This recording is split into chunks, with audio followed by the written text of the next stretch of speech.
कालच्या कवठेमंकाळमधील झालेल्या घटनेचा तपशील स्वतः अयाज मुल्ला यांनी आज ती केस मागे घेतली आणि त्यामध्ये ॲफिडेव्हिट घालून मध्ये म्हणलेलं आहे की संजय काकांचा कुठलाही संबंध नाही त्या मारहाणाची किंवा काय झालेल्या घटनेत गैरसमजुतीनं झाला होता।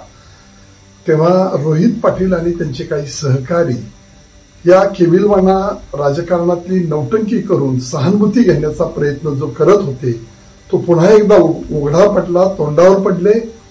आज मोर्चासाठी एवढ्या सगळ्या गावागावातनं निरोप दिले होते, अतिशय थोडक्या माणसामध्ये त्यांना तो कार्यक्रम करावा लागला। ही सकाळी ॲफिडेव्हिट घालून आल्यानंतर सुद्धा पुन्हा अयाज मुलांना बोलवलं गेलं आणि त्या ठिकाणी माझ्यावर टीका टिप्पणी खोटे नाटे आरोप करण्याचा जो त्यांनी केलेला प्रयत्न आहे त्याला उत्तर 2 दिवसामध्ये मी देतोय। बाहेरगावी आलेला आहे आणि त्या सगळ्या गोष्टीचा खरपूस समाचार घेऊन ज्यांनी माझ्यावर काही खोटे नाटे आरोप केले त्यांना त्याचं उत्तर देईन।